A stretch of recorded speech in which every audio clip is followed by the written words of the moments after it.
Bonjour jeune homme, vous êtes en retard? Allons-y.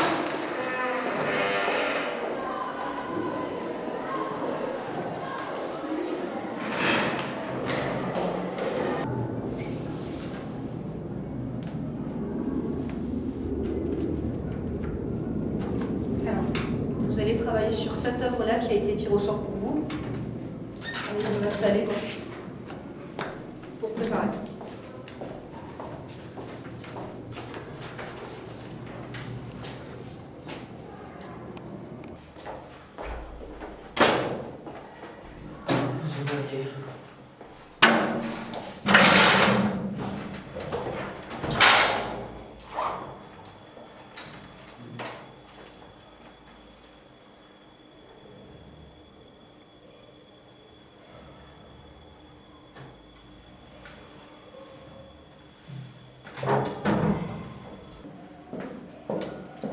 Est-ce que vous avez vos papiers d'identité?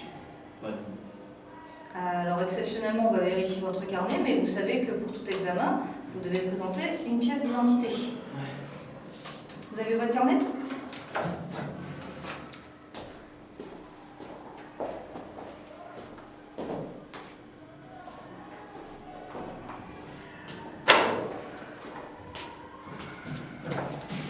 Allez, ça va être à vous. Prenez vos affaires.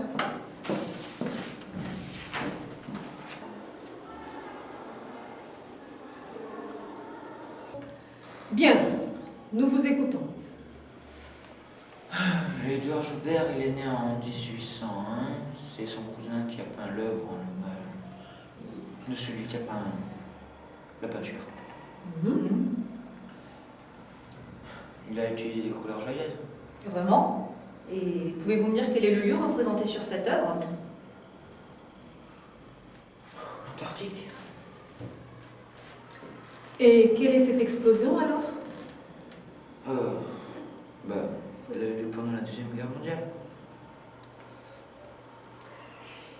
Pouvez-vous m'en donner la date?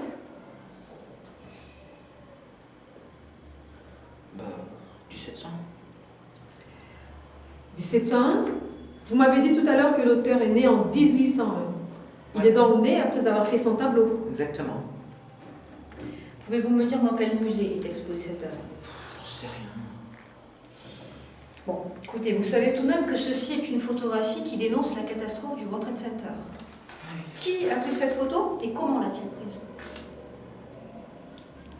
On la prend en avion pour montrer que ils n'étaient pas sauvés, les gens. En quoi des couleurs joyeuses sont-elles dans ce cas intéressantes s'il s'agit d'une dénonciation? Mais j'en sais rien, moi aussi. La prof, elle a rien expliqué. Alors, l'évaluation de Guillaume. Bon, c'est un très mauvais oral. Connaissance de l'œuvre, représentation. Aucune connaissance, n'importe comment. 3 sur 14. Expression orale. Faire preuve de curiosité. 0. Total de 3 sur 20. C'est un candidat qui n'a pas du tout préparé l'épreuve correctement.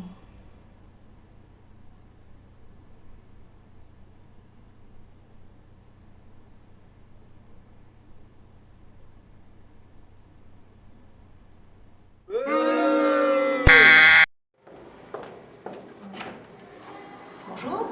Bonjour. Bonjour. Cette pièce d'identité. Bien. Votre dossier. Allez-y.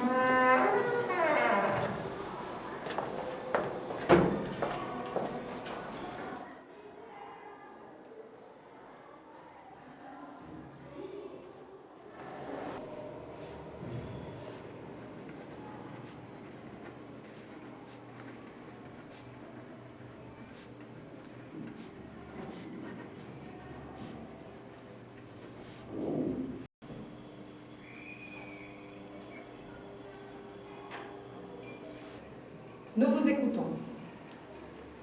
Je vais d'abord vous présenter l'artiste.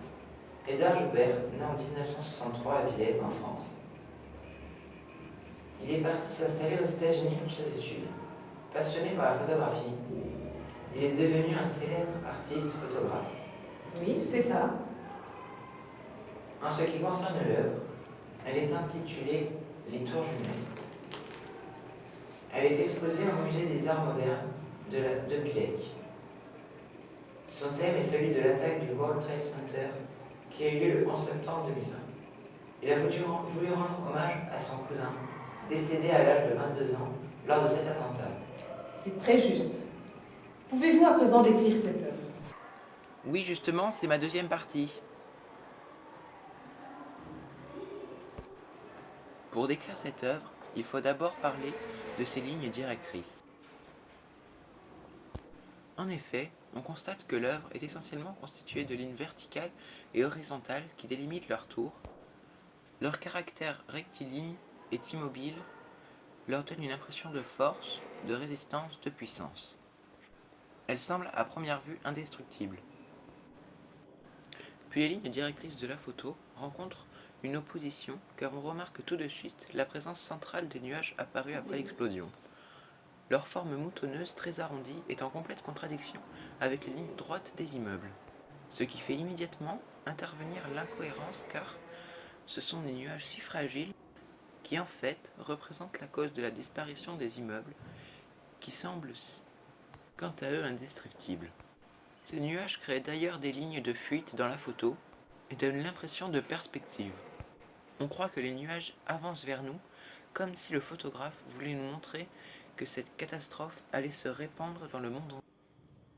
Leurs couleurs, enfin, qui de toute évidence, retouchées par ordinateur, ont été choisies dans le but de mettre en évidence le contraste entre la vie sereine et pleine de certitudes confortables avant cet événement qui noircit au sens propre comme au sens figuré la vie américaine.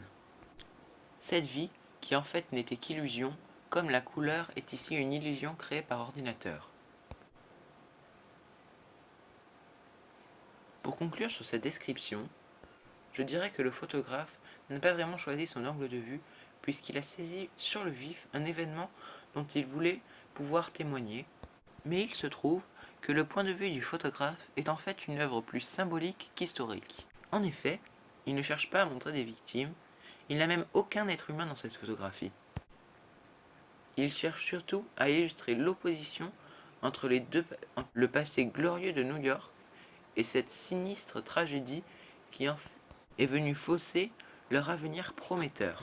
Très bien. Pouvez-vous à présent analyser le message de cette œuvre et les moyens employés pour cela? Oui, justement, c'est la deuxième partie. On a noté que Edouard Joubert a voulu rendre hommage à son cousin et à toutes les victimes de l'attentat. Mais il a aussi cherché à inspirer le dégoût de la violence à tous ceux qui observeront cette photographie par l'impression de désolation qu'elle laisse derrière elle. Il faut conclure à présent. Quel est votre avis sur cette photographie? J'étais très jeune à l'époque de l'attentat, mais je me souviens d'un choc que cela a provoqué partout dans le monde entier et de la surprise désolée des gens autour de moi. Je trouve que cette œuvre cherche à nous bousculer un vif intérêt artistique, mais aussi historique. C'est très bien. Maintenant, on va vous poser quelques questions. Est-ce que vous savez pourquoi son cousin était dans les bureaux?